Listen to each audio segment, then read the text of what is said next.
Hey, welcome back. I thought I'd show you this Craftsman molding cutting set, and I believe this is from the 60s or 70s, early 70s. This cuts a lot of different profiles, and you can still find these used on eBay.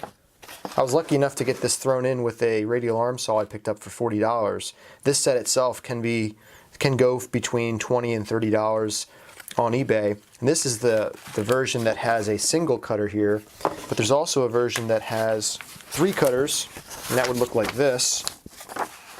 If you check out Bob Lee's channel, he has a video where he talks about this. I'll leave a link in the description, and he shows how he uses his molding cutting set, and he's had his for a long time, and he has one of these triple cutting sets.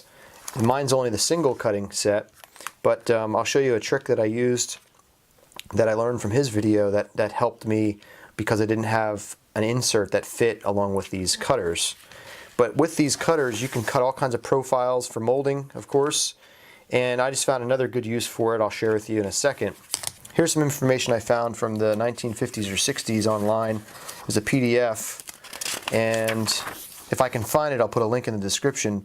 But what's cool about this is it shows you each of the different cutting heads and how you could use those in combination to form different profiles on any kind of molding that you're trying to cut or trim.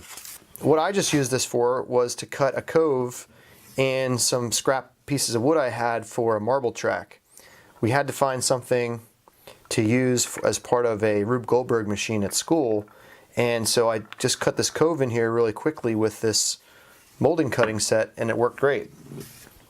I just used the tip of it. I didn't go that far into the wood, but it was just enough to cut a nice groove into this track for the marble. So here's the setup I used to cut these. I used this method I saw on Bob Lee's video. I didn't have a zero clearance insert, and you don't want a big hole here as you're trying to pass pieces across, so use a thin piece of plywood. That worked really well. So I put a temporary fence here in combination with this piece of plywood acting as my zero clearance insert, and I slowly raised this blade up until it cut a groove in there. Then it's going to allow me to pass through my thin piece of 3/4 inch stock to cut that small groove in that I need for the marble track. So let me show you how that works.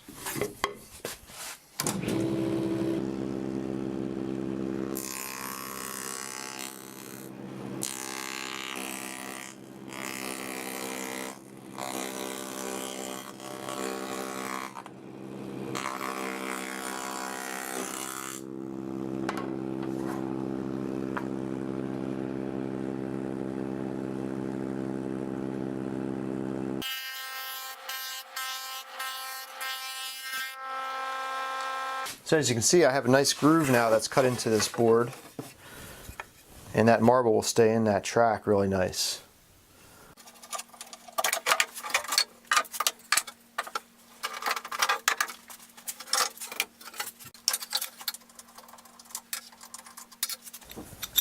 Okay, so here's a clearer look at this cutter head. I actually used the wrong terminology before. This is the head, and these are the cutters.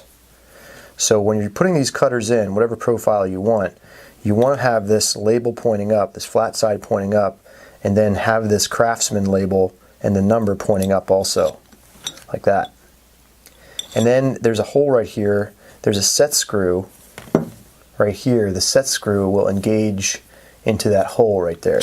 So you put it, slide it in, and then just tighten it down with that set screw.